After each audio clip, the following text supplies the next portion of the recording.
So all these sessions are going to be recorded, and we're going to post it on our YouTube channel for now. It is still experimental. We're still trying our topics. We're inviting people. We're trying for the format to be like an interview. Like I said, working towards the Radio OD kind of idea. So we are inviting people in our network, people who we work closely with, people who we admire, like Lucille, to come and talk about interesting topics for all of us to learn, and to make it ourselves, make it something that we can use for ourselves in this time as well. So we're also trying to keep the topics topical for what we and the economy and the whole world are going through. So like I said, the session is recorded. Please keep yourself on mute if you're not talking. If you have questions throughout the session, you're more than welcome to type them as we go. We'll have a look at them throughout, and then we are going to take questions also in the last half an hour. So 10:30 till 11 is Q&A session, and we'll look at what is typed and what's come up by then. So I think that was everything I wanted to say. Lucille, over to you. Oh, Lucille and Christy, sorry. Yeah, actually over to me. Over to Christy. I'm going to ask Lucille the questions today. I just want to say about the next two OD talks that have already been organized. Next week, Roy, Ziana Masiza, and Roy, will talk about, and it's personal transformation for the new normal, looking at mental models and ways to look inward to ready yourself to navigate this really mad time. As the world is transforming, we need to transform with it. And what is some of the work that we can do for that? Yeah, and I want to invite you to really come to that session. Z is a very interesting and powerful facilitator. I have facilitated once or twice with her in quite difficult circumstances, and gained only the highest respect for her.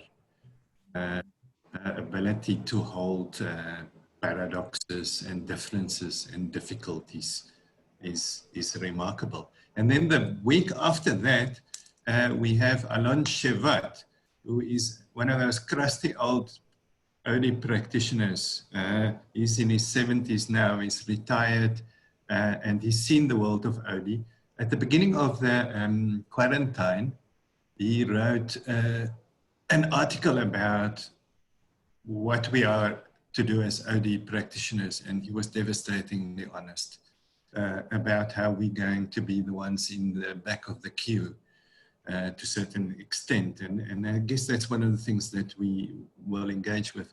I think much of the conversation with Alon will be about mergers and acquisitions. Alon says that there are no mergers, there are only acquisitions, which is quite provocative. And I think we've had some experience in that domain recently. And I think that will be an interesting conversation as well.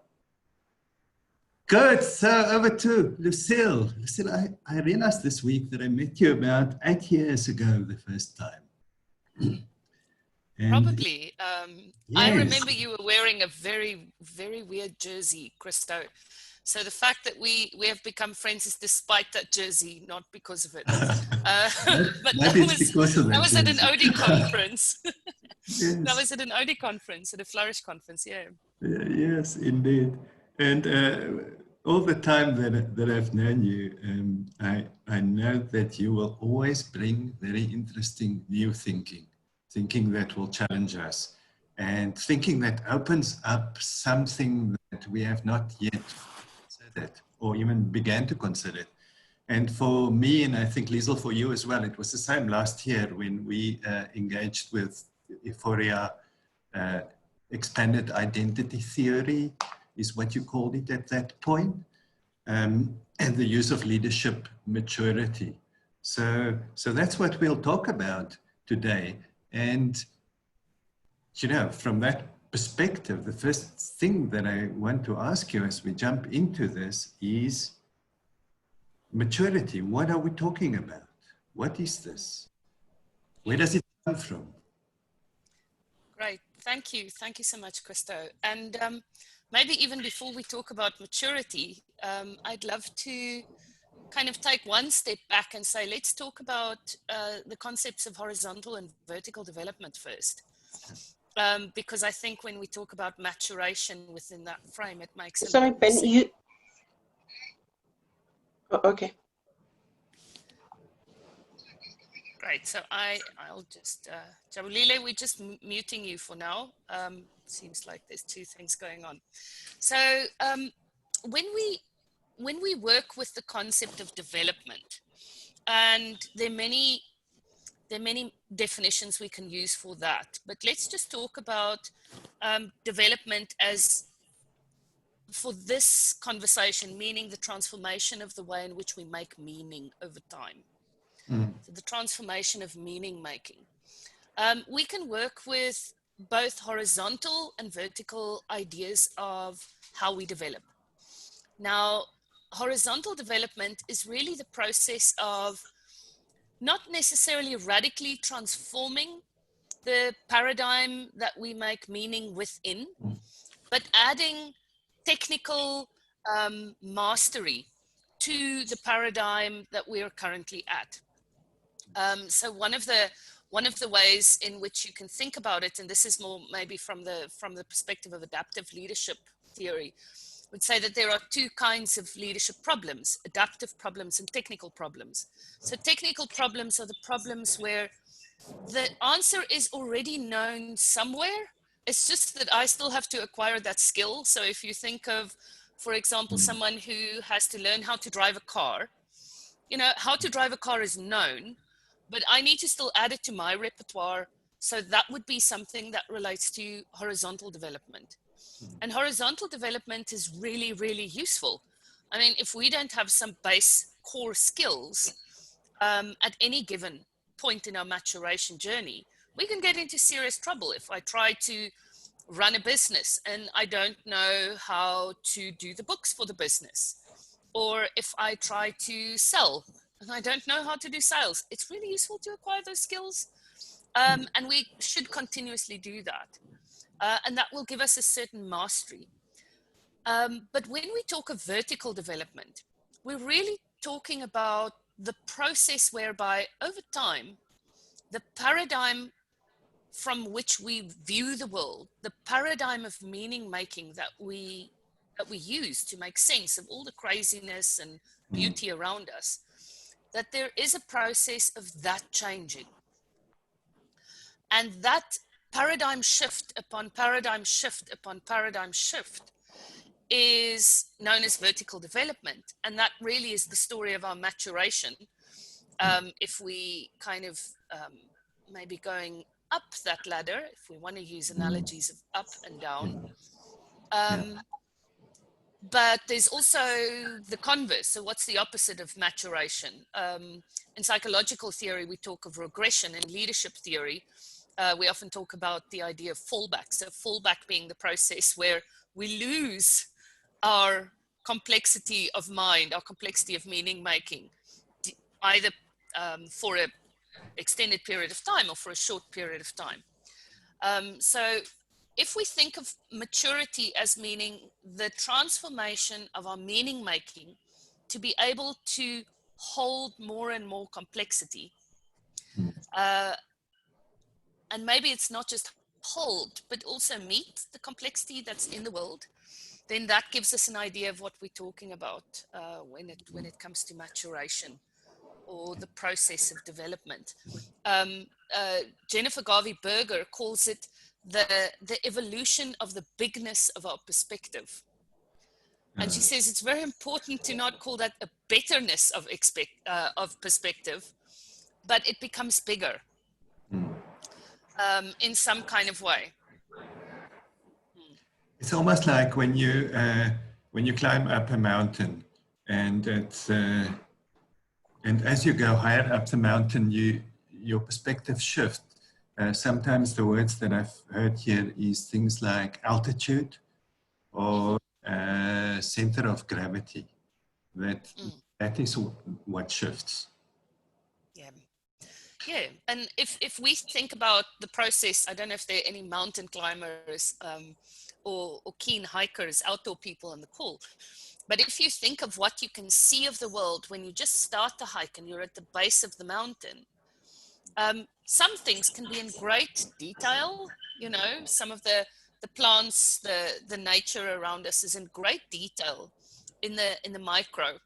And then as we climb up the mountain, the interesting thing that happens is we can see much further, but some of that detail may become a little bit blurry, and we need to rely on our memory of what the plants look like at the bottom, because we can't see them so much. They're just specks.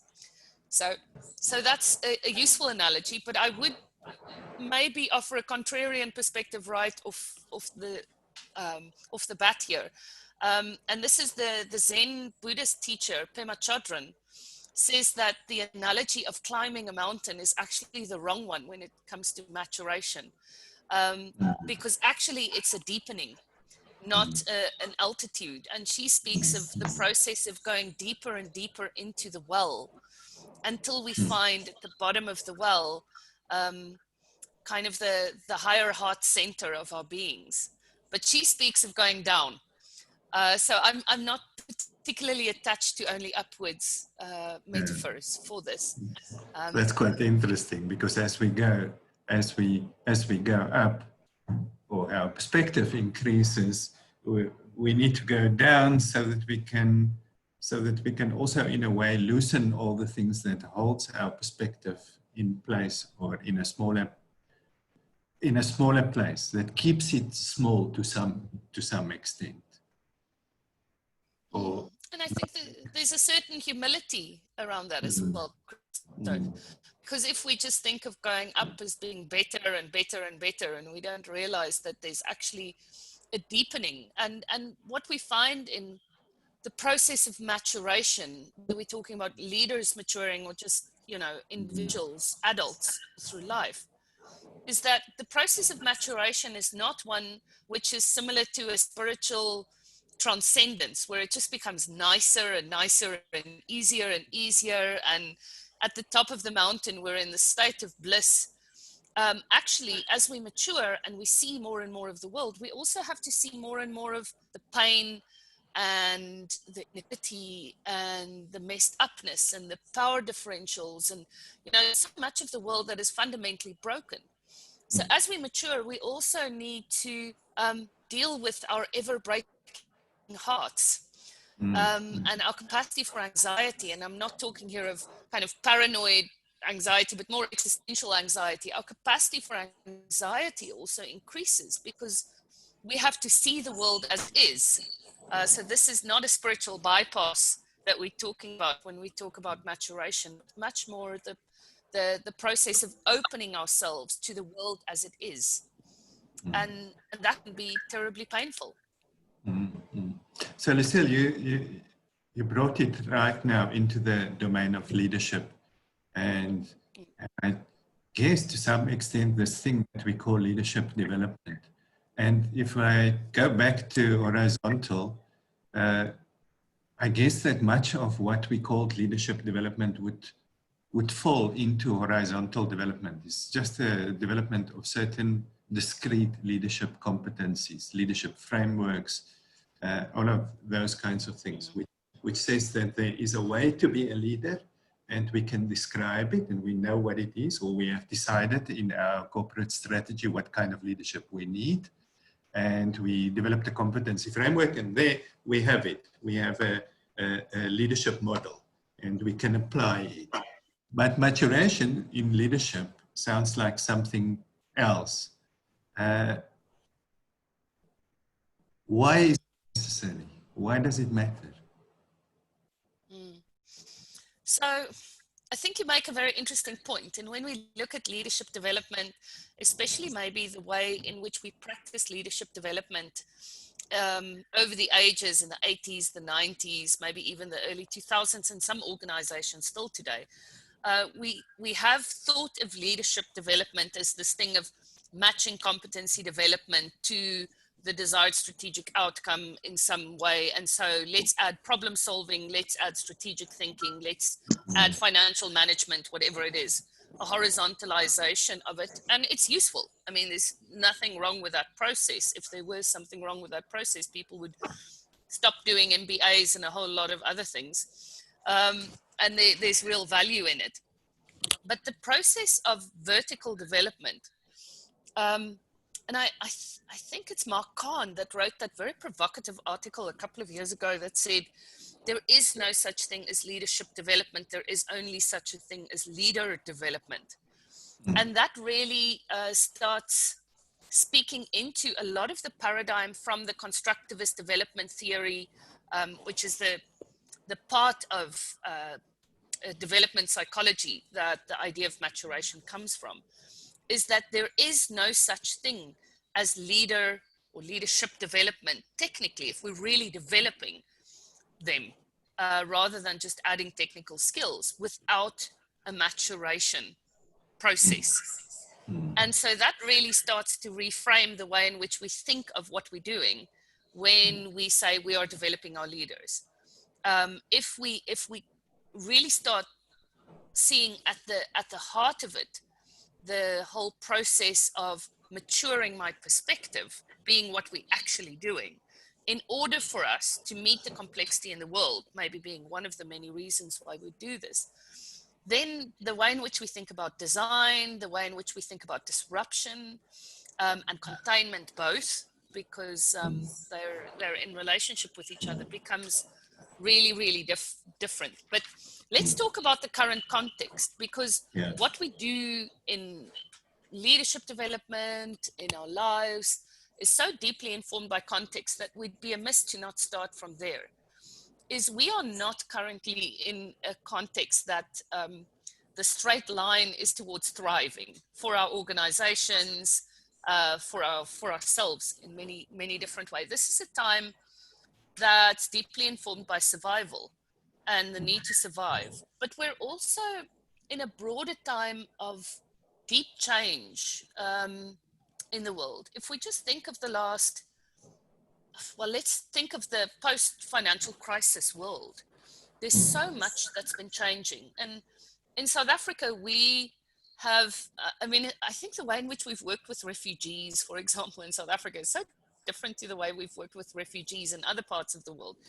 Because in South Africa, so we have had deep xenophobic attacks in South Africa as a result of people from the rest of our continent coming to our country.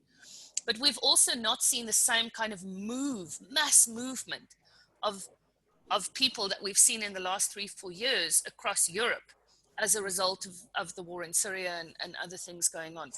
So we've had mass refugee displacement, people being uprooted from communities, having to start again. We've had the rise of very interesting leaders, which is my very kind way of referring to people like our leaders of Brazil and America and elsewhere in the world. In South Africa, we've had our own period of under the Jacob Zuma regime, which had certain implications for us. But then we're also in the space of environmental collapse and major extinction events happening. And this is before COVID-19, right? Now we've added pandemic to the mix and everything that's come with that. So this is a really complex melting pot. We're not just talking about life as usual. We're really talking about the need for all of us to figure out how to deeply transform and reform the way in which organizations, the way in which societies, the way in which politics operates, if we're not going to be the generation that gets put in the center of the story when the current civilization came to an end, right? That's where we are at. And if that's where we're at, and we have leaders who are not in a position to meet that level of uncertainty, ambiguity, complexity, volatility. So I have referred to the VUCA principle. But if we don't have leaders that can meet that, then in a sophisticated way, in a sophisticated way through our doing, being, and knowing, we're in deep, deep trouble. And so that's part of why it's important, I think. Yeah. So we have massively increased complexity, global complexity, and I think the pandemic has brought it really right into our face, because I think to some extent it's possible for us to deny the climate shift, even if we're not actual active climate change deniers. It's still possible to think, well, it's still a few, maybe it's a decade away, maybe it's 5 decades away. There's this massive increase in complexity, and then there are us, the leaders, and our leaders, and the leaders in our organizations who have a certain maturity, and that maturity can meet or is not quite able to meet that level of complexity. If we take the maturity approach, what could we predict? And I use this word predict with care and maybe a bit of moedswilligheid, as we say in Afrikaans. What could we predict how leaders would respond to the crisis, given different ability to meet the challenge of complexity? So I think one of the things that we in some way can predict is the idea of us regressing as a result of how absolutely devastatingly complex and scary and traumatic the current space, the pandemic space, and I'm talking about that specifically just for a moment. We can predict that we will all have our moments of fallback or regression. And we can also predict to a large extent that the difference between sensible, I don't think there is such a thing as correct responses at this point. We have more and less sensible responses, but that the more sensible responses, whether it's at an organizational or at a government or at a community level, will come from people who have the capacity to notice their fallback and recover from it quicker. And it's that capacity, if we use an analogy for a moment, of being on the dance floor versus being on the balcony. Those of us, we're all going to get stuck in the dance floor. We're all going to have our moments where, whether it's being upset about running out of cigarettes, which we started part of our offline conversation with this morning, to deeper anger at the way in which the social contract between organizations and their staff members are shifting, with the social contracts are breaking and shifting and being renegotiated, to an upsetness about what's happening to the economy. So we're all going to have our moments on the dance floor. But if we can move between the dance floor and the balcony to look down on what's happening here more easily, and if we can continue to shift between dance floor and balcony, we're going to have more sensible decisions being made. And we're going to be able to navigate this slightly more easily than if we just get stuck in, for example, denialism on the dance floor. So that's one of the first things that we can predict. The second thing that we can predict from the perspective of maturation is that these events that we're experiencing at the moment are both problem and opportunity. So the opportunity part of this is, from a maturation perspective, many people will come through this having shifted their paradigm. Kind of having had the experience of saying, I can't think about the world now in the way I thought about it in 2019. The world has changed too much. I have been changed by this. I've been touched in ways. And so through what's happened in my community, through my fear of death, through working with financial challenges, whatever it is, I'm going to be changed. And that's beautiful. the other thing that we can predict is the same set of circumstances is also going to potentially lead to many people being re-wounded in fundamental ways. And so what we're seeing more and more is that people are returning to what we call original trauma, or our original woundings, through the current trauma. And so, and that is informing in part the way in which people are then responding to this current set of traumas. So if my original wounding is something that left me deeply scared and paranoid, we're seeing leaders responding to the current trauma deeply scared and paranoid. And they get stuck on the dance floor. And they get stuck on the dance floor, but it's not even, it's not even them stuck on the dance floor in the here and now. They're also stuck on the dance floor in the way, in the thinking of the age at which that big trauma happened. So I'm not just stuck on the dance floor now, I might be stuck on the dance floor as a 12-year-old or as a 19-year-old, heaven forbid, and making really big decisions about what to do with my organization and in my family and in my community. When you speak of dance floor balcony, the image that comes up for me is almost one of those old opera houses where there are multiple stories of balconies. Just one balcony, and you can move up and down on these balconies. If you speak about Fallback as moving down to lower balconies, moving up to higher balconies, to actually get a sense of what this dance floor looks like and what this whole world looks like. And I guess that's the next question for me, is what does this look like?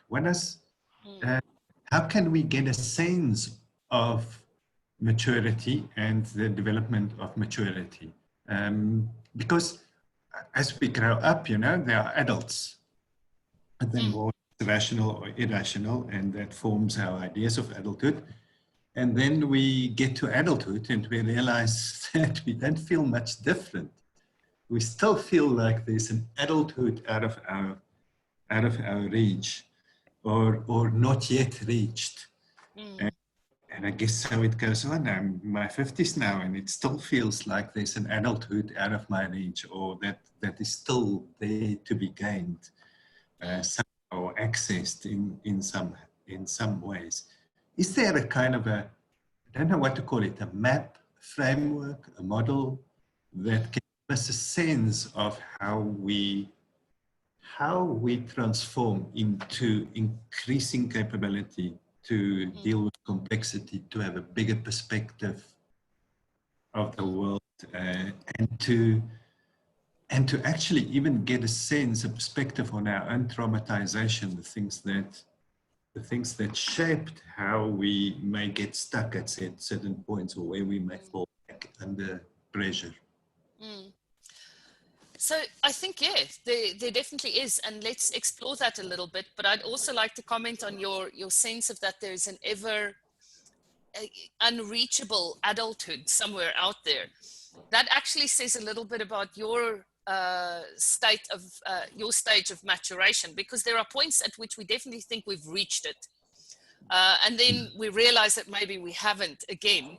But in that space of saying, it's out there, adulthood, it says something about where you're at in this journey. So maybe what I can do is to share a little bit about the identity maturation framework with the group, and just maybe before we go into this, the roots of the identity maturation framework is in development psychology, and specifically through the constructivist development field. So that's kind of the adult version of development that Piaget started to work with, for those of you that are interested in the roots of things.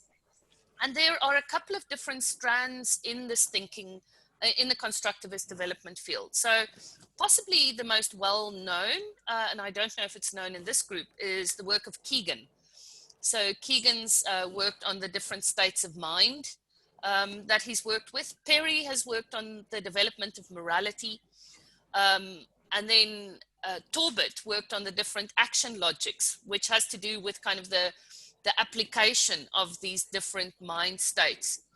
And that gives you a bit of a sense of the history of this. The integral world has latched onto some stage theories in a way that maybe has lost some psychological rigor along the way. But what we've been working with, and this is maybe the interesting part, is to say, yes, there is the story of maturation that Keegan speaks about, but there's also in the existential world, and more and more in the South African conversation, this notion of grappling with who we are, the identity politics of this time, so to speak. And specifically through the existential thoughts of Sartre, Fanon, and Biko, into this idea of who do I need to be in order for me to step into my freedom and my sense of agency in a world that is ruled in many ways by different levels of power and access and privilege. That's useful to bring into conversation with us. And that's what we've been doing in our work, is to bring the identity conversation into the frame of the constructivist development field. So it's kind of the birth of identity psychology in many ways that we're talking about here. Now, when we look at the process of maturation, and this is one thing that all the constructivist development theorists and thinkers and psychologists agree on, it is what we call an invariant stage model. So what that means is that we can't skip stages. So we go through the different stages in our maturation. And as we master one of these stages, and the stage that we currently at the highest stage that we at mastery with is what we call our center of gravity. While we're in this process of mastering different stages, it's actually quite a fluid process. So I can fall back in a moment because I'm under pressure, or I'm experiencing anxiety, or I'm sick. You know, there's lots of things that can cause fallback. And I'm also all the time building scaffolding towards my growth edge, towards the next phase. And what that means is I can generally understand a couple of phases ahead of where I have my center of gravity, ahead of what I've mastered. But that would be the spaces where I know things, but I don't yet live them. We sometimes speak about the difference between knowing and knowing. Knowing is when you mentally get it. Knowing is when you're like in it, you're living it. It's your center of gravity. So I'd love to just maybe chat us through these different stages in the maturation journey. And maybe it's useful for everyone here on the call to think of your own development journey. And we're talking about your adult development, so kind of from your late teenage years, this kind of kicks in around 15, 16 for most people, this adult maturation journey. Now, the starting point in our adult maturation is what we call the self-protecting or the opportunist phase of our identity development. And this is the phase where my identity and what I want and need in the world is kind of the same thing. So my identity is informed by my immediate needs and wants. It's more short-term thinking. Everyone who's against me servicing these needs are baddies in a big way. And often this is the space where our parents start becoming baddies, because they tell us, no, you can't go out and you can't do that. And you know, so there's this whole phase that we go through. And I'm really just protecting my own individual needs in the short run. So it's quite a self-centered phase. It can be quite immediate.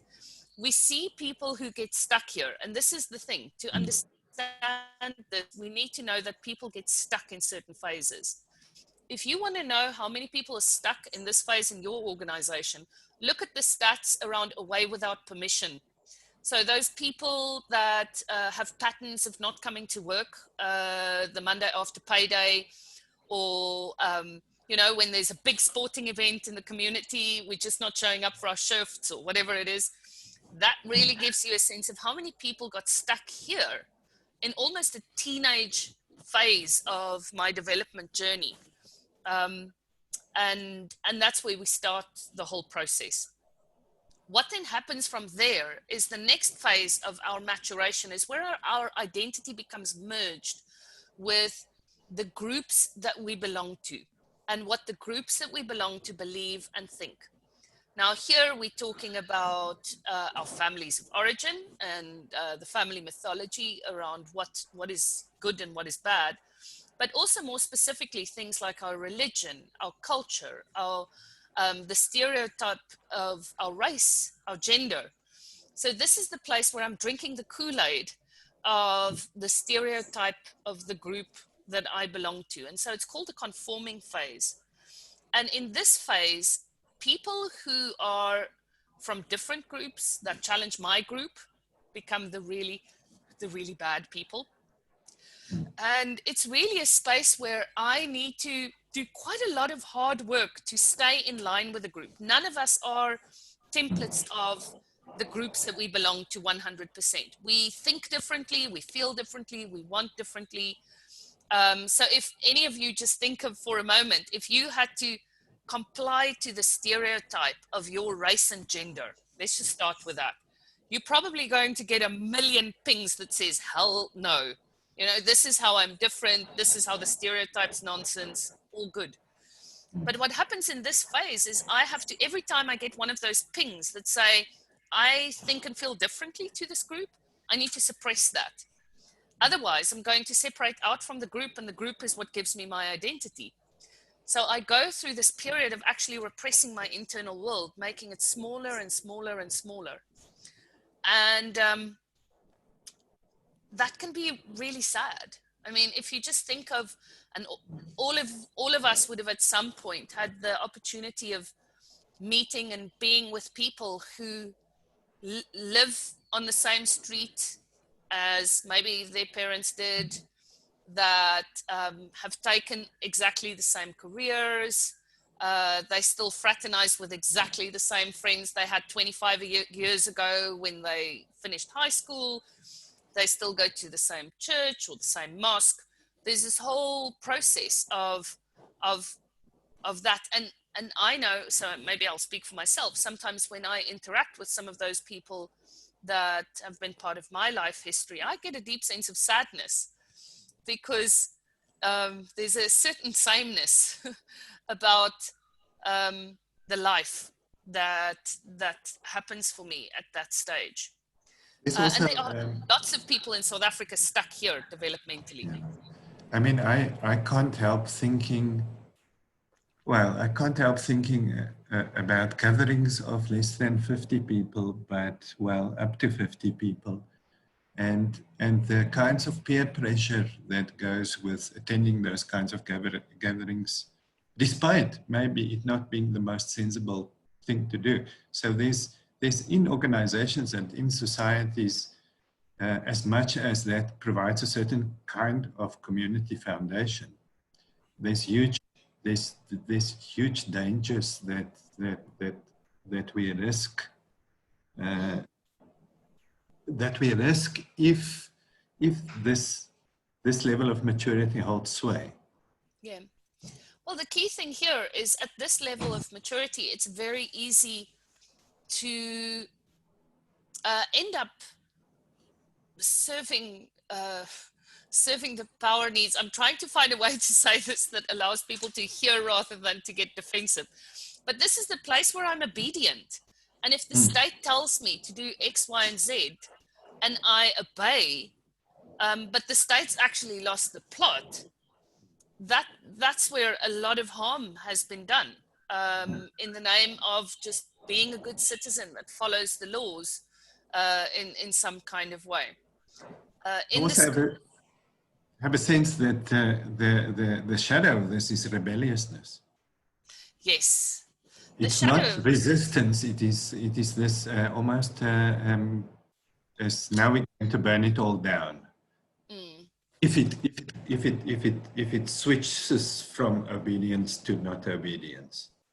Yeah, in some way. And then normally I have a mob.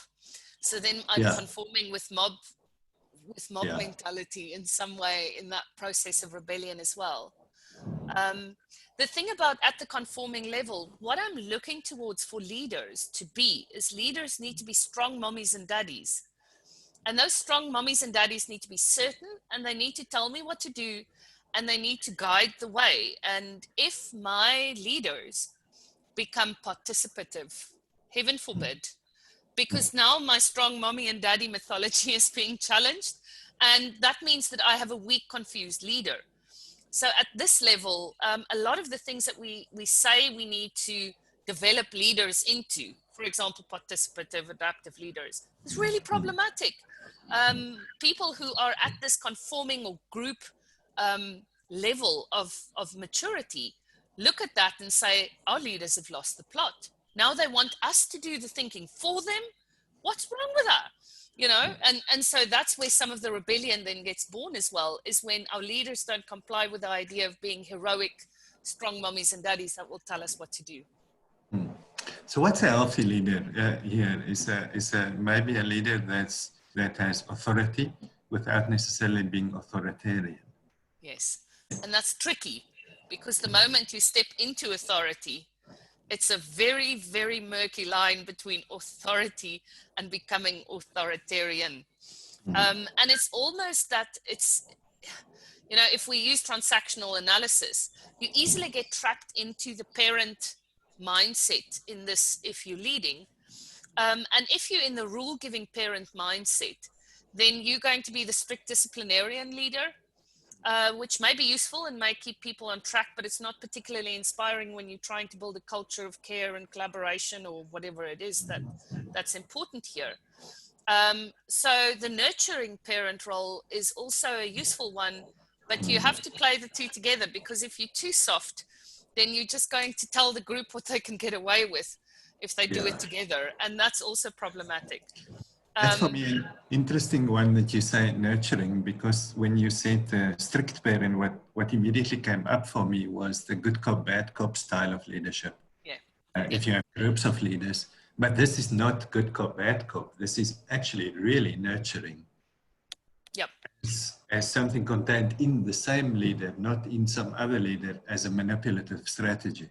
Yeah, because what we're wanting to do really is, I mean, we want to mature our staff beyond that level.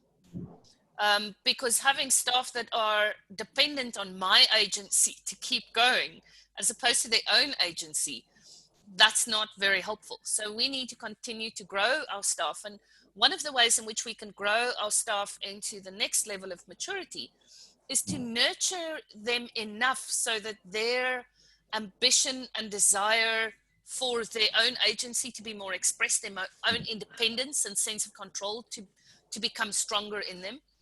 And the other is to continuously tell and show our staff the way in which they are actually already different from the group, that they are special, that they are different, that they are separate. Because if I start seeing myself as separate anyway, I'd be willing to do a lot more to separate out further. It's not as scary to then be different to the norm group that I belong to.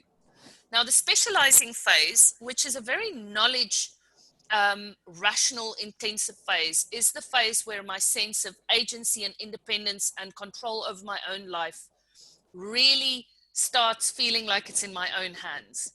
Now, for people that have a very privileged upbringing, this is often enabled through something like higher education.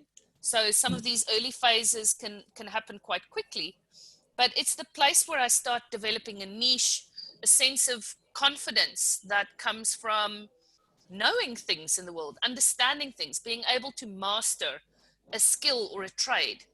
For people with a less privileged background, often the process of finding a job, of in many ways becoming skilled in a trade, starting to get feedback that I'm making a difference, or if I'm a plumber, I start figuring out how to solve complex plumbing problems. Here I have the sense that if I just think about this and specialize and understand it deeply enough, if I think about it well enough, I'll be able to do something about it.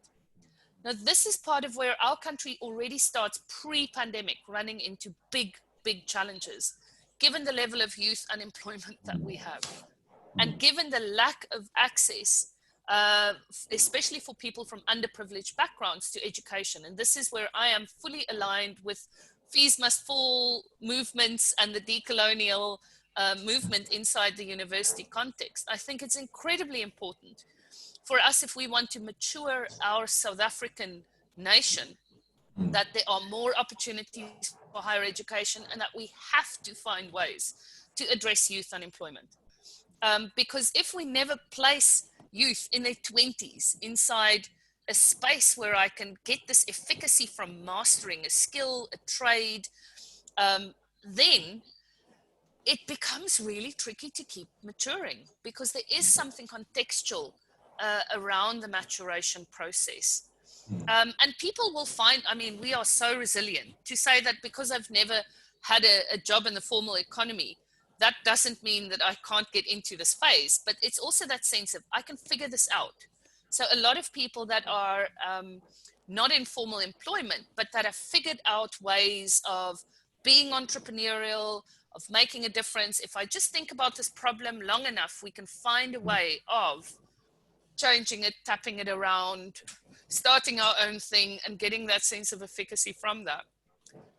Is absolutely possible, but we have systemic interferences in the human maturation process in South Africa that we have to absolutely face up to and see. It's not all just about a happy meritocracy where we all start on equal playing foot, and you know, that's where things go. But maybe so that's a side conversation. If we don't create the spaces and the possibilities for everyone to become someone, and we run the risk of having mobs. Absolutely, absolutely, and yeah, that's something that keeps me awake at night, actually. So you know, that thing about what are the problems that keep you awake at night? They're really useful for you to put your purpose and your life force into. This is one of the things that really keeps me awake at night. So in the specializing phase, the interesting thing is that we have a heavy reliance on my independent mind, but a lot of it becomes quite rational, obsessed. This is where the idea of scientific objectivity really is born and flourishes. And it's that space that says there is such a thing as objectivity. If we can just follow scientific process, if we can just be rational enough as human beings, then we would all calm down and there would be no mobs. And, you know, it's a very quantitative space in our lives. Now, I remember this in my own life. I was working in the mining sector, and we had this very foolish endeavor, which is to simulate the manganese market of the world. And we really believed that if we just got all the variables into this complex adaptive model that we built, we would actually be able to predict the entire manganese market. And we put 160,000 data points into this model, spent a whole year building it. It was myself and an engineer, and it was fascinating. Did it ever predict that, you know, there would be a major world catastrophe, you know, kind of environmental catastrophe in Japan, and therefore we won't be able to sell any of our metal into Japan in the next 2 years? No, it didn't do any of those things. So maybe, you know, if we simulated the entire world, and then there's still human emotion and free will, and there's all these complex things that are really hard to put into a quantitative model. You have to somehow, at that stage, is the belief in a clockwork universe. Yes. Where things are just somehow perfectly designed and work perfectly, whether it's by grand design or by natural evolution, but it's perfect. Yeah, so at the moment, I mean, just a small bit of that we're seeing in the COVID-19 crisis is many of us obsessing and getting back into the data obsession around when are we going to flatten the curve, how are we going to flatten the curve, and we start tracking. I know I find I have these days where I have to, like, every 6 hours check on one of the websites that I track, how many cases are there in the world, how many people have recovered, you know, as if it's really going to speak to the experience that we have here in our microclimate of the deep south of Cape Town, where I am. But it becomes this obsession and it's that moment where all leaders say, just go back to the spreadsheet. That's a moment of fallback into the specializing phase. But what happened for me, particularly in my career, is I was then asked, after my very foolish attempt to simulate the manganese market, I was asked to build a simulation that would predict accidents and deaths on steel plants. And this is where I spent quite a bit of time on this.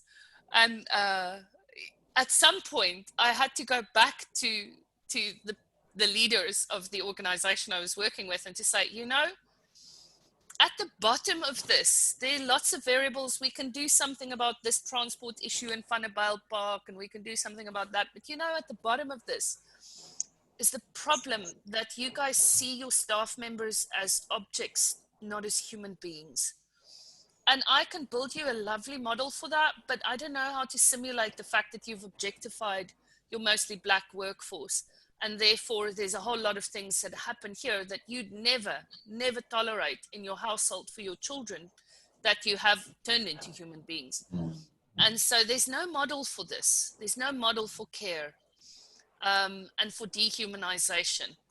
And that's really what happens in the transformation between the specializing and performing phases. In the performing phase, we get to the space where we say, look, it's not actually just content and what we know. There is actually a difference that comes from how we do it. There's not just the rational and the quantitative, there's also the qualitative. And if I want to be a really potent leader, I need to do strategy and culture. I need to become emotionally intelligent. I need relationship with my people because they do receive instructions differently in that space. So it's the phase where I really develop huge leadership potency because I'm figuring out that it's not just what, but how as well. And as I practice this more and more in my own life, I get a sense that I can do this. You know, I can play this game called life or leadership or management or just human existence. I can figure out the society, I can navigate it, I'll have my ups and downs, but I have some extra tools. It's not just about what I do, it's about how I do it. And that gets me into a phase where corporates really love us. The performing phase, we are willing to sell our souls, to climb the organizational ladder. We're willing to work hard. We know that there are benefits that comes from working hard. And more we're saying I need to be an adaptive and authentic leader. This is the space where it's the center of gravity for an organizational system where things like agile becomes doable. Waterfall development is doable at the specializing level. And so it's a beautiful, beautiful phase for corporates. They get a lot from us. We sacrifice a lot. But we can do this, and we feel like we're the masters of our own destiny, and if we just work hard enough, we'll be able to reach our goals. Still, if we have like a technocrat, bureaucrat as a leader at the specializing phase, if we come to this point where we want to do work and we want to achieve and we understand we want different kinds of leaders. We don't want technocrats, bureaucrats. We don't want the expert as the leader. Exactly. This is the phase where I actually start demanding being included. I say, you know, I want to be part of the decision-making process. Don't just tell me what I need to do. This is where participative leadership becomes really, the norm in some kind of way, because my sense of agency is huge. And if you're going to treat me as if I don't have agency, that becomes a really, really big problem. I'm not going to like that at all. So I'm going to pause there and just say one or two things. And the first is that about 80 to 85% of the world, adults in the world, are somewhere, have a center of gravity somewhere in those 4 phases that I have described right now. It's called the more conventional phases of maturity. And if we just live our lives in a normal kind of way, we have a fairly good chance of going through all of these phases because of the challenges that life will throw at us. We'll be in organizations. Sometimes these organizations will be restructured. We'll lose our jobs. We'll get married. We'll get divorced. things will be wonderful, things won't work out, our parents will die. We'll have to go through these phases of making sense of the world in ever more complex ways, just through what life deals us. When we look at the phases to follow, these are called the post-conventional phases of maturity. Here we start getting into the point of choice. Do I actually want to keep growing? And if I want to keep growing, I'm going to need to go and look for and move towards opportunities for that kind of paradigm shift, because life can give me the COVID-19 crisis and it's not going to necessarily in and of itself be enough to shift my paradigm. I'm going to have to continue to look for my own development opportunities. So it's a lot harder, and you'll see what happens. And many people may be familiar with this phase that happens next. It's often the phase between performing and internalizing that we would colloquially call the midlife crisis. This is the point where we wake up and we say, oh my word, have I really used up my life force for the last 15 years in service of this big corporate, for example? Is this really what I want? I've sacrificed so much. You know, yes, I have the certainty of a salary at the end of it, but my freedom is becoming more and more important to me. So I'm thinking of stepping outside of the box here. I'm going to become the master of my own ship, the master of my own destiny. And the internalizing phase is the phase in which I really go deep inside into my inner resources and often the backlog of feelings that I did not allow myself to fully explore and feel and be with while working so damn hard in the previous phases. That internalizing phase is then the process of coming to grips with a couple of very hard truths. And the one is that our leaders don't know. There is no right way. The black and white view that we have of the world starts falling away into more multiplicity, saying yes and no. Everyone is right. Everyone has a point. And my voice is just one of many voices. And look at how much, you know, privilege or whatever cushioning I've had around it. Oh my word, what's been wrong with me? I was so certain about these things. And actually now I realize that some of them were just not true or only partially true. And we are so different and yet we are so similar. So in this phase, it can feel like I'm lost at sea in many ways. It's like, who am I? Who is right? Where is the certainty? How do we navigate this? Everyone has a point. And so for many, it feels like a slight loss of potency, while it's also an incredibly empowering phase of stepping into my own life, leaving the well-trodden path in some way. And if you use biblical analogies, it's like the seven years roaming the desert, or the 40 years roaming the desert. Still, people at this stage of maturity find themselves often in corporations or organizations that have leadership that is mostly not at that level, that is maybe performing or specializing. How do they cope with the organization and leadership, and on the other hand, how does leadership, let's say at performing or specializing stage, cope with these people who are suddenly strange or confused? It's a tricky stage. It's a tricky stage because I'm not going to buy the authority and the rules of the organization in quite the same way. So for many leaders, especially the specializing leaders, where it's all rational, and now you're talking about multiple truths and you want to have town halls and, you know, have open space conversations, a whole lot of things that we as OD practitioners love quite a lot, that is inspired by this internalizing phase. It's just like, please, can you just get back to your desk and complete your work and stop inquiring so much? So often there's a sense of having to crack down on the newly found freedom that people at this phase experience.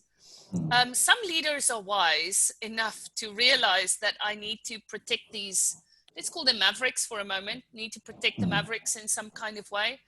I know that Dave Snowden from Cognitive Edge tells the story of his life when he was in IBM, and he had a senior executive sponsor that kind of protected him from a lot of the rules and judgments of the organization as a whole. And he says rightfully he would have been fired by IBM at that stage if he didn't have that kind of sponsorship. So there's some wise leaders that would end up protecting people, but a lot of people leave the organization and also government at this stage. I've worked with many government bureaucrats who, when they hit this phase, leave.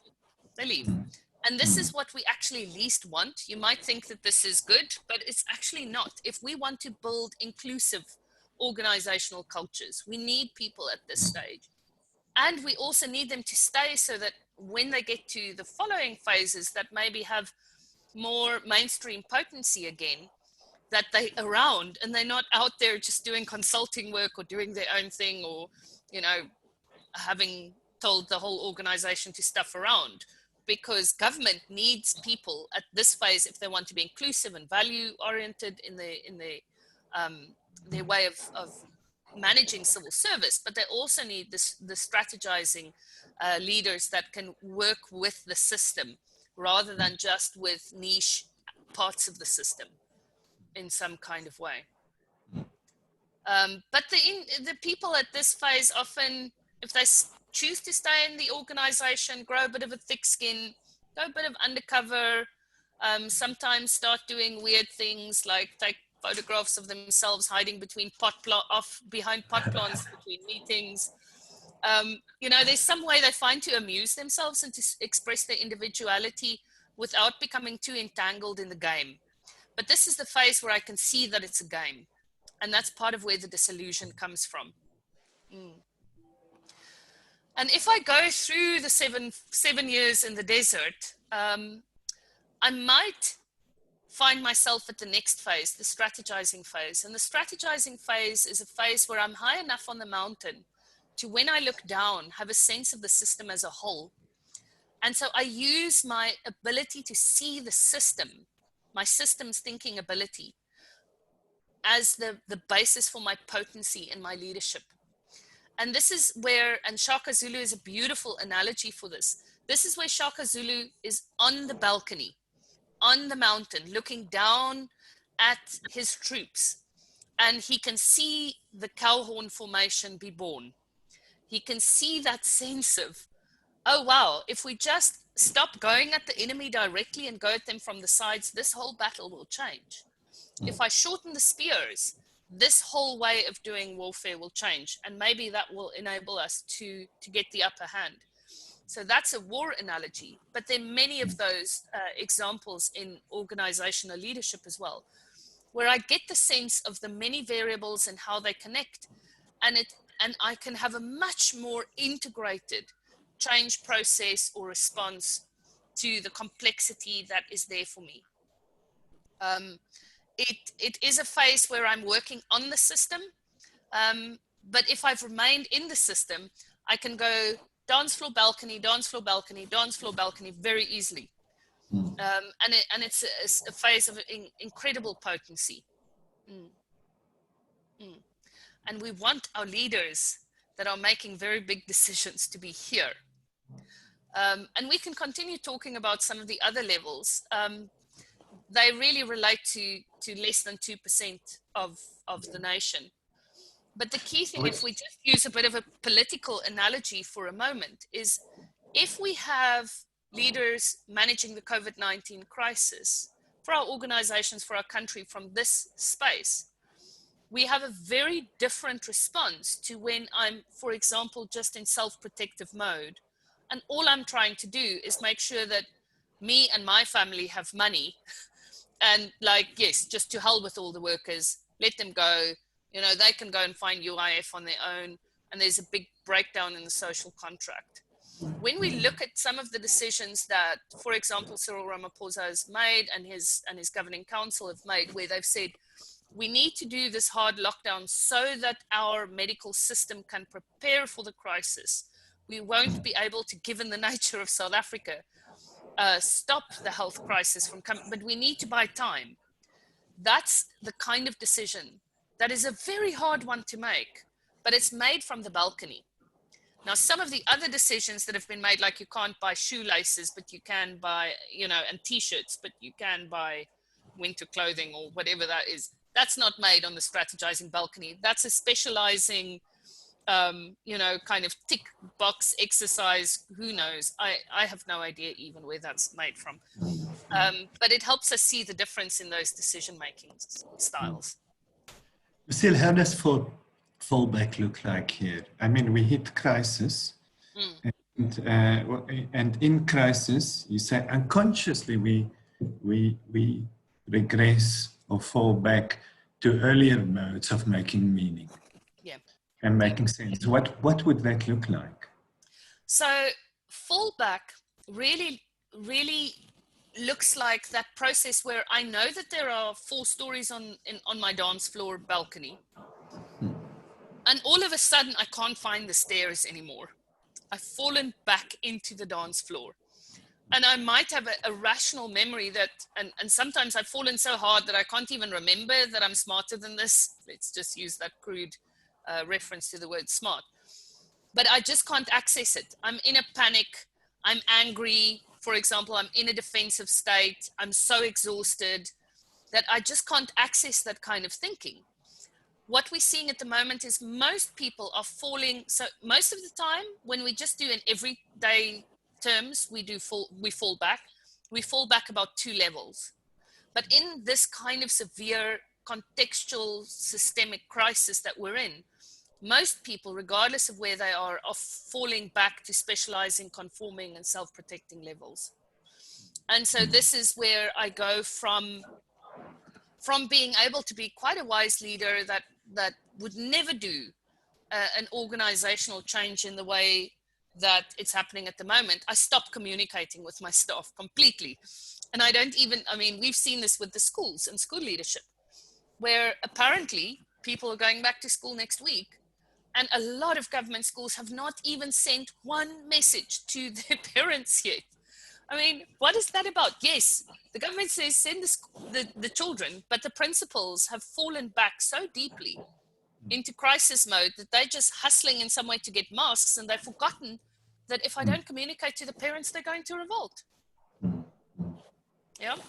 And in terms of a lot of the research that's been done on this, the interesting thing is if we look at the things that can cause this kind of fallback, it's from ordinary triggers, and ordinary triggers include everything from jet lag to not eating enough, right? So at least we've gotten rid of the jet lag version of fallback. But Zoom fatigue can be another just everyday thing that causes fallback. But then interpersonal conflict, that can cause a lot of fallback. And for some families that haven't spent much time together, there's some interesting things happening in that space. There's a lot of conflict in organizations as well as resources get tighter and tighter. Then feelings of anxiety because of uncertainty, right? That causes fallback. Now that's a big tick box for us at the moment. Also being overwhelmed by multiple perspectives. Who is actually right? Like once you've watched the 17th video on YouTube that has to do with immunization, you've probably got enough confusion to go into fallback mode, whatever you do next. And then unresolved trauma that's being reactivated by current trauma, or just when I'm in that illness can cause it. And then what we call contextual gravitational pull. So this is when so let's just say, we'll use one non-COVID-19 example and then a COVID-19 example. Non-COVID-19, I am at the internalizing phase in an organization that's deeply bureaucratic and technocratic. And the gravitational force of where the organization is at will just pull me down. But then in a COVID-19 example, if I'm in a household of people who are deep in conspiracy theories right now. You know, I might just, even if I don't start believing in the conspiracy theories, at some point, I might just start falling back into, you know, I might just get so angry at them that I start unfriending my entire family and lock myself in my room. I don't know, that's a very extreme example. But I stop being able to act on the system if I've left it. Yeah, so that gives me a sense of what fallback can be caused by in a variety of different ways. What can we do? When we look at this, we know that we require an increase in maturity to deal with increases in complexity. We know that sudden increases in complexity actually makes it quite possible that we will lose some of that maturity. We sit with a beautiful little paradox there. And I mean, part of this challenge is, of course, that we as OD practitioners are not immune to falling back. No. Where does that, what's the work? What can we do? One of the tantalizing concepts that I think you mentioned in this conversation or another is the idea of scaffolding. So, yeah, I think there's a couple of things that we can do, but you know, even before we talk about scaffolding, I think for us who are in the professions that often walk alongside some of our most senior leaders in organizations, as advisors, as consultants, as internal consultants, if we are not processing our own potential for fallback, our own re-triggering, re-traumatization in some kind of way, if we're not doing that, we might actually be guilty of pulling leaders down. We can be the gravitational pull into fallback for leaders. So it's incredibly important that we are committing to our own personal development, our supervision, being in conversations with people that help us process what's going on so that we don't become gravitational forces ourselves. So part of what can we do? Maybe that's part of what we can do. But this idea of scaffolding is maybe a fascinating one here as well. And I would just, you know, I just want to, so the big thing, if we think about scaffolding, is we need to continue to build and expose ourselves to our growth edges. Another way of thinking about scaffolding is the idea of the growth edge. We need to make sure that we're not just in conversations that provide an echo chamber where our own ideas get reflected back at us. We actually need to be in conversations where we get challenged, but also where we're seeking out mentors, teachers, coaches that speak inexplicable languages, that speak from a place that seems like I can just get hold of what you're saying or doing here, but it comes from another language altogether, another perspective. We need to continue to build our scaffolding for this. And generally, we can build scaffolding about 2 floors above our center of gravity. You know, so I just gave an example here of someone at the specializing phase. If that's me as an OD practitioner or as a leader, then I need to find spaces where I am exposed to leaders and thinkers and teachers and coaches that are maybe at this internalizing phase, or even if I'm very brave and I want to stretch my growth edge very far out, which might not be, COVID-19 might not be the time for that. But I need to find people who are in this internalizing phase that speak this very strange language that infuriates me so much. And I need to spend time with them and really open myself up to those ideas. Because in the absence of that, it's going to be really hard for me to access the balcony, so to speak. So that's one of the first things that we can do. The loop, if we're more in an everyday loop around what can we do to make sure that we don't fall back, is we need to be in this loop that says notice, reflect, and learn. So notice notice when I'm falling back, when I'm getting sucked into there's nothing wrong with being on the dance floor, but being on the dance floor for too long, and I'm starting to act out of impulses, defense mechanisms, all of those things. I know Ingrid spoke about that quite a bit as well in one of the previous sessions here. So I need to notice that. Then I need to reflect on what triggered me, what's this about, how, what happened here, is this really useful? And then I need to learn from the process so that I can recover quicker and quicker and be back in my sense of agency around this, because fallback is in a way, in and of itself, a loss of agency, and that's not what we need right now. So that's the one personal loop individually we can be in, this notice, reflect, and learn. But if we then also look more broadly, is what we know if we want to help people build scaffolding.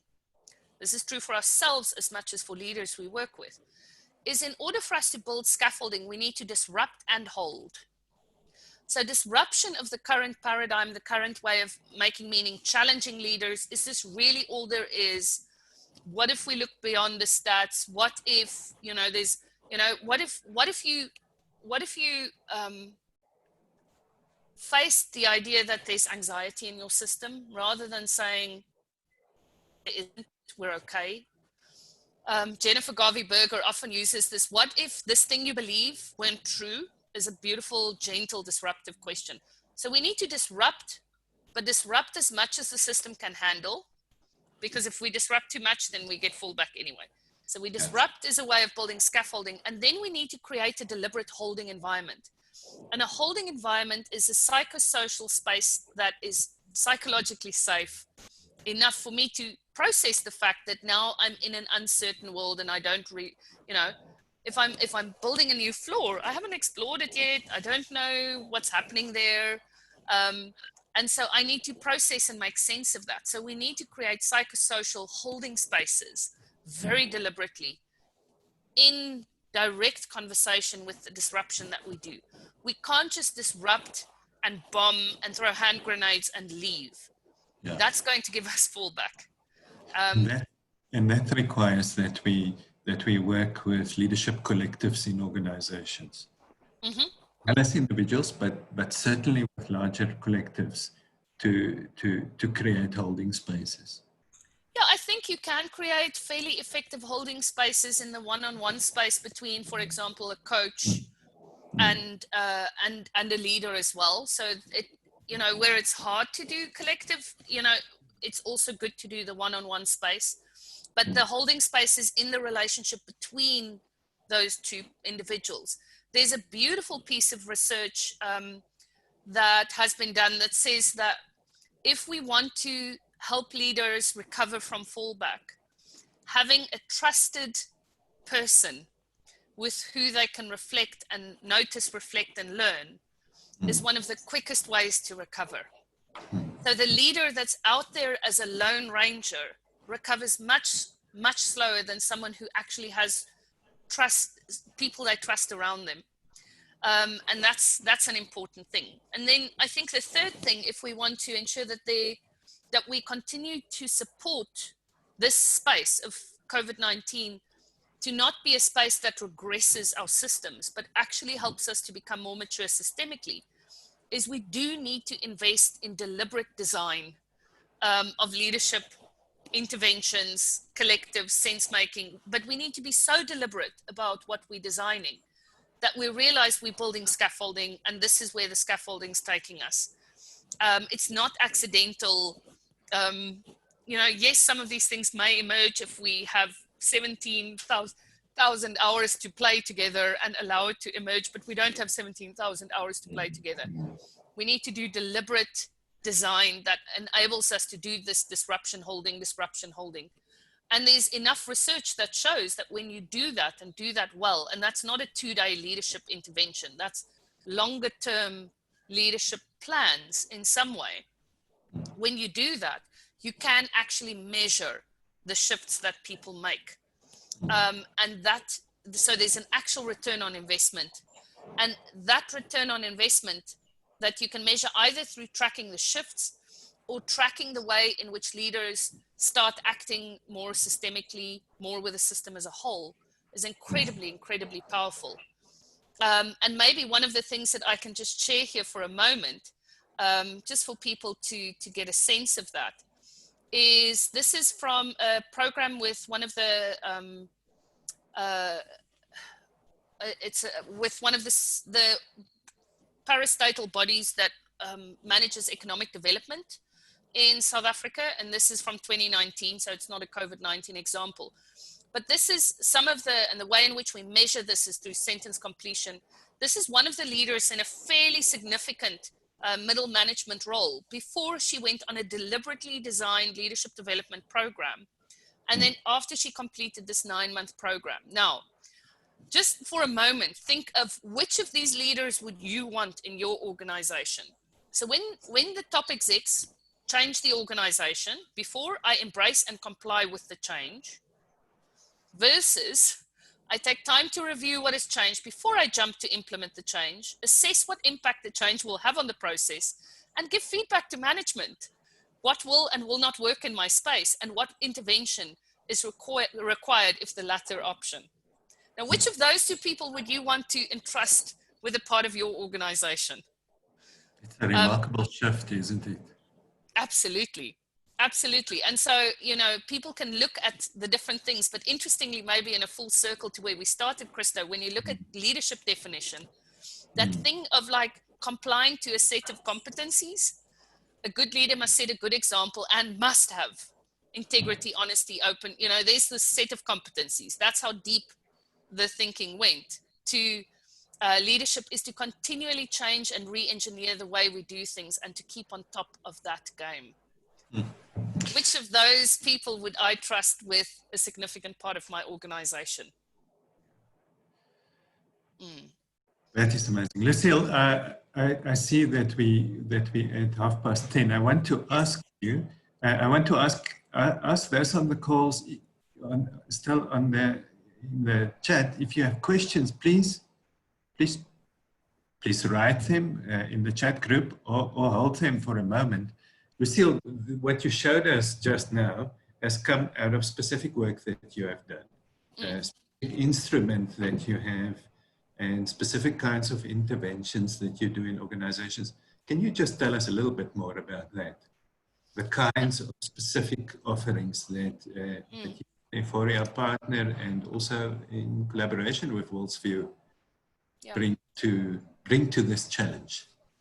Yeah, so I guess the key thing to say is that we have developed an instrument that measures the level of maturity of people, not through self-report, but through a mechanism called sentence completion, which is a way of tapping into something that's very hard to report myself. And I always think it's, you know, there's a beautiful cognitive bias where we all think we're smarter and more developed than we actually are. So we can't self-report on this, but through the mechanism of actually projectively finishing sentences, there's a methodology that's been around for 35 years, but for the first time that we've brought into the South African environment that enables us to measure your maturity, but not just measure it as, you know, now we know where you are in your maturity journey, but to also provide deep content into the coaching or leadership development space. As you saw from those sentences, there's big richness and depth that you can take into the coaching space from working with how people complete those sentences. So that's the methodology that we've developed. And for people here on the call that are interested in finding out more about that, I know that they can speak to Liesel and the rest of the Worldsview Academy team about becoming accredited in the AIM tool, and to learn more about the framework, how to work with it, both in coaching and also in general leadership development spaces. So please speak to Liesel and her team if you want to find out more about that. We've had the privilege of developing leadership development methodologies that are specifically aimed at supporting vertical development for the last 10 years. Not always with the gift of the instrument. And last night, Ingrid Hurwitz and I were just reflecting that some of the things that we've done in the past, if we could measure the return on investment on that, we may have had a second cohort as opposed to just one, because the bank thought what we were doing was way too weird. But, you know, there's something about measuring it that makes it more real in terms of understanding what the value add for that is. Yeah. So any questions from the group? Very happy to take that, either in the chat box or if you want to unmute and just ask them yourself. Yeah, just Feel free ask. to do that.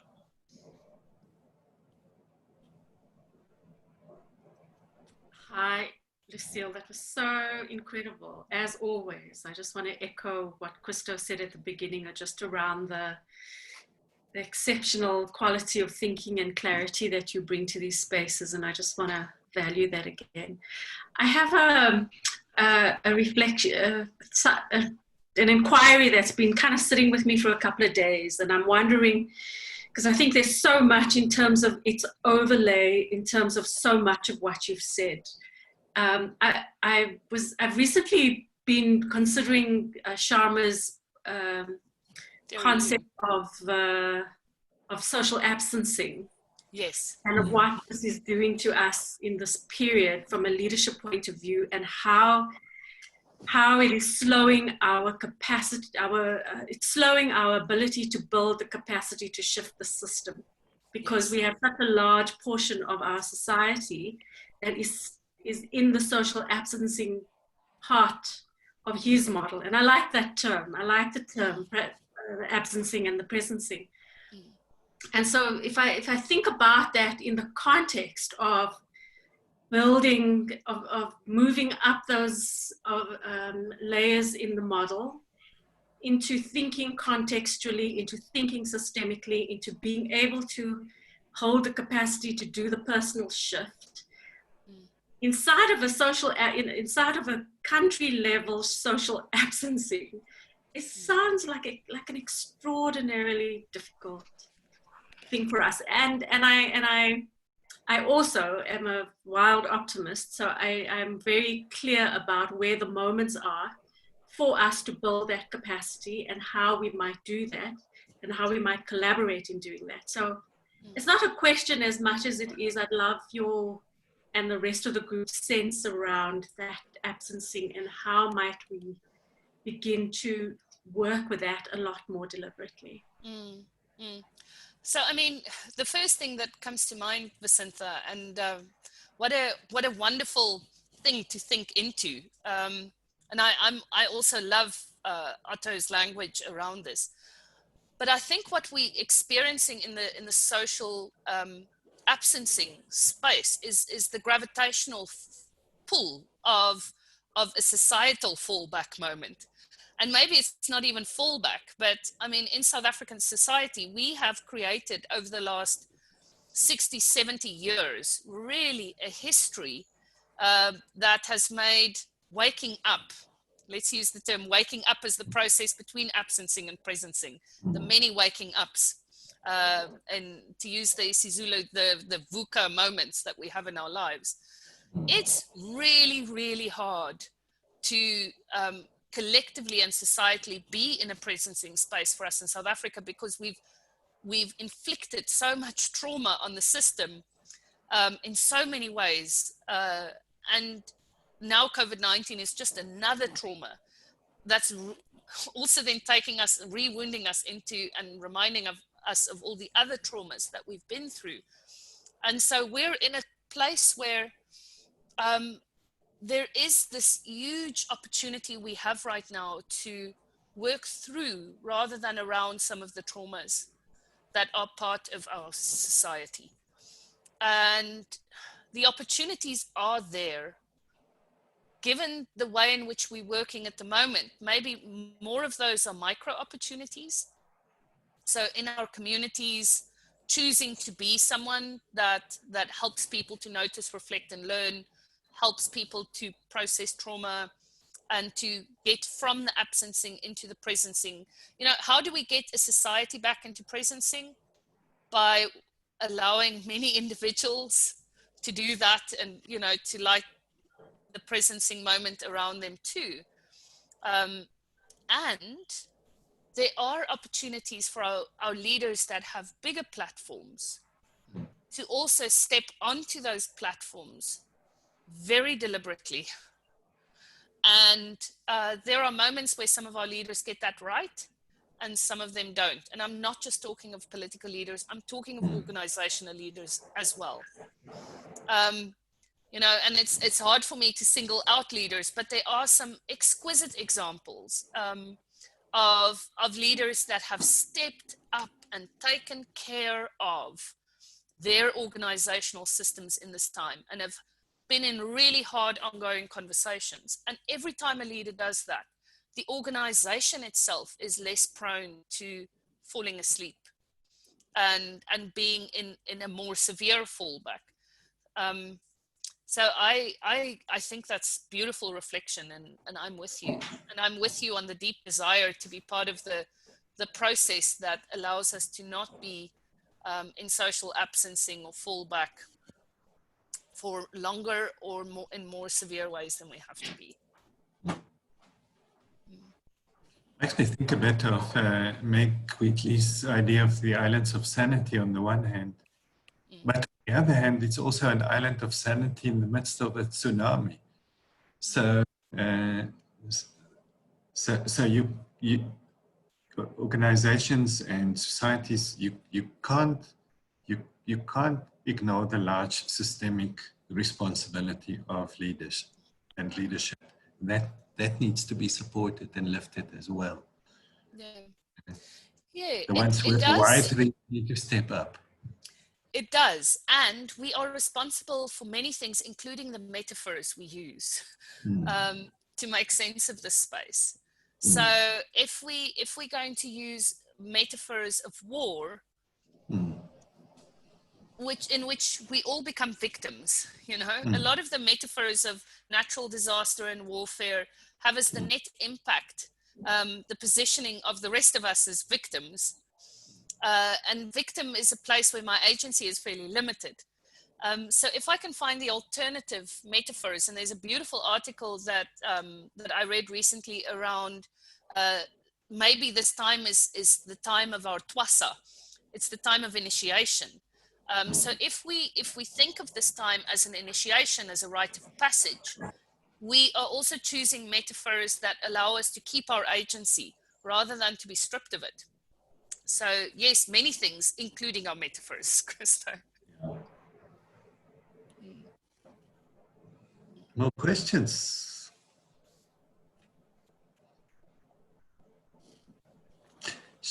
Carol, are you saying goodbye, or yes, you're saying goodbye? Okay, so it looks like people have to jump off the call. So maybe this is It a looks time like for us to end the conversation. Yeah, so those of you that are interested in finding more, speak to Liesl, and we can continue the conversation. Yes, this was incredibly insightful and helpful, and I'm every time, because at some point I also think like, okay, I know one or two things about this, and then every time we go deeper into it, I see like this all of these things that I don't know about it yet. It's so and don't see about it yet, and perspectives. And I think this really brings a powerful way to become aware of our perspective, and for us to see that there is actually ways in which we can shift perspectives, and there are ways in which we can work on this very deliberately in organizations. We don't have to leave it to chance. And absolutely, it's very helpful, and certainly something that would be worth for organizations putting into their recovery budgets, into their recovery plans, etc. We understand that in the initial phases of shock, you are just building dam walls, yes, metaphors. But now we have to actually also be in the cage or in the twasa and do the work that we are called to do as organizational leaders, as OD practitioners, and so on. So thank you for that. Big big pleasure. And I think if we also build into our recovery plans an assumption that people will come back to work in a state of fallback, we'll have less surprises than if we assume we're going to come back bright-eyed, bushy-tailed, and having learned a new language. That's just a very unrealistic expectation. So let's expect fallback, and then we can meet it with kindness as opposed to with shock. And we'll be able to create those holding spaces that enable us to recover, because COVID-19 has been a disruptive state, right? So if we assume that people are disrupted, then we can create the holding space that will allow them to get back to more mature ways of working and being together in that space. Yes. So thanks very much, everyone. It was lovely to share. Thank you. Yeah, and thank you, Lucille, for your time, and all the wonderful. I really enjoyed your examples today as well. Just and yeah, thinking about what's happening at the moment, but also kind of putting this whole pandemic on a balcony dance floor kind of metaphor really helps to think about that. So thank you for that. And thank you, Chris, too, for your beautiful questions. Yeah, and please for everybody to join us again next week, Wednesday. Yes. Thank you.